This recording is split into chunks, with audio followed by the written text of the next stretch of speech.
Resistive Forces Investigation by Marie Camp, Spencer Schaub, and David Wojciechowski. Introduction. Hypothesis. If the mass of the ball bearings is increased, then the time it takes to reach terminal velocity will increase due to the greater resistive force required to reach the gravitational force of a heavier object. The goal is to determine the effect of mass on the time it takes to reach terminal velocity in the same medium, and then our data demonstrate that increasing the mass of ball bearings does increase the time it takes to reach terminal velocity. Models. Resistive forces are forces that oppose an object's direction of motion. For this experiment, we will be particularly interested in viscosity, a type of resistive force. Terminal velocity is reached when a resistive force is equal and opposite to the gravitational pull on an object. This experiment is a model of Newton's second law, which states the acceleration of an object is dependent upon two variables, the net force acting upon the object and the mass of the object. In other words, the net force equals mass times acceleration. At terminal velocity, the acceleration is zero, so the net force must also be zero. Relating this concept to our experiment, when the ball bearings have an acceleration of zero, they are at terminal velocity, and the viscous force is equal and opposite to the gravitational force on the ball bearings. The system schema represents all the forces between the objects in the system. There is a gravitational force between the ball bearings and the ground, and the corn syrup and the ground. There is a viscous force between the ball bearings and the corn syrup. The force diagram represents the forces in the ball bearings at terminal velocity. There is a resistive force upwards from the corn syrup acting on the ball bearings, and the gravitational force downwards from the gravity acting on the ball bearings. At terminal velocity, both these objects are equal in magnitude and cancel each other out. This means the net force is zero, which also means acceleration is zero, resulting in the object being eliminated at a terminal velocity. Experimental design. We are investigating the effect of varying masses of ball bearings on the velocity of balls through highly viscous corn syrup. We will be determining how quickly the balls reach terminal velocity. Our independent variables in the experiment is the ball's mass, and our dependent variable is the maximum velocity. We chose to keep the medium in which the ball bearings are falling the same. Due to the fact corn syrup is a highly viscous fluid, it will stop accelerating much quicker, which is perfect considering the small graduated cylinder. In order to test our hypothesis, we attempted to keep the cross-sectional surface area perpendicular to the plane of motion consistent by stacking additional ball bearings on top of each other. By doing so, we were able to keep the radius the same while increasing the mass of each ball bearing. It's important to keep the radius the same due to the crucial role in the force and viscosity equation. Also, prior to the drop, the bottom ball bearing just touched the surface of the solution, and when tracking the ball, the bottom ball was the focus in each trial. Data. As we can see in both the graph on the left and the table below, the time it takes to reach terminal velocity increases as mass increases.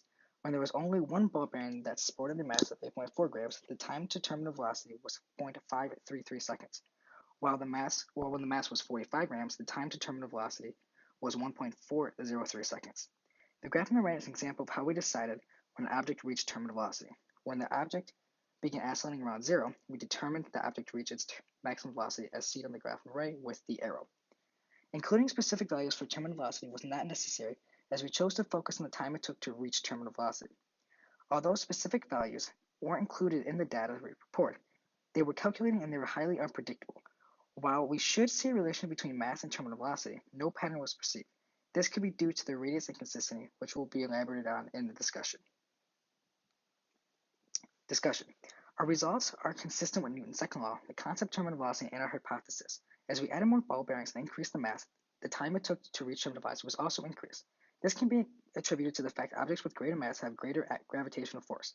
This means that a greater resistive force must be generated equal and opposite to the force of gravity in order to reach terminal velocity. There was a few areas of potential inconsistency in our data collection.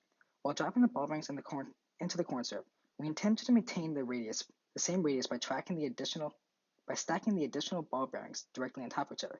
However, when more and more ball bearings were stacked, they tended to tilt off axis. This would change the available surface area with which the resistive force of viscosity can act upon, therefore manipulate the time it takes to reach terminal velocity.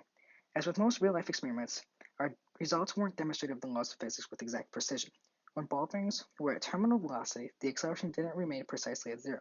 It actually oscillated slightly above and below zero.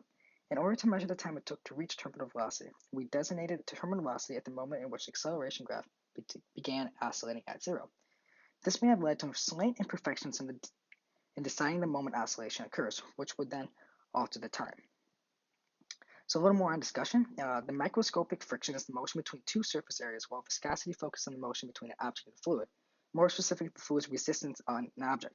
In most cases, microscopic friction will cause an object to slow down until its velocity is zero. On the other hand, in our case, viscosity caused the object to reach maximum velocity but did not cause the object to stop. Using viscous force equation, we calculated the proportionality constant of the corn syrup to be about 200 Pascal seconds.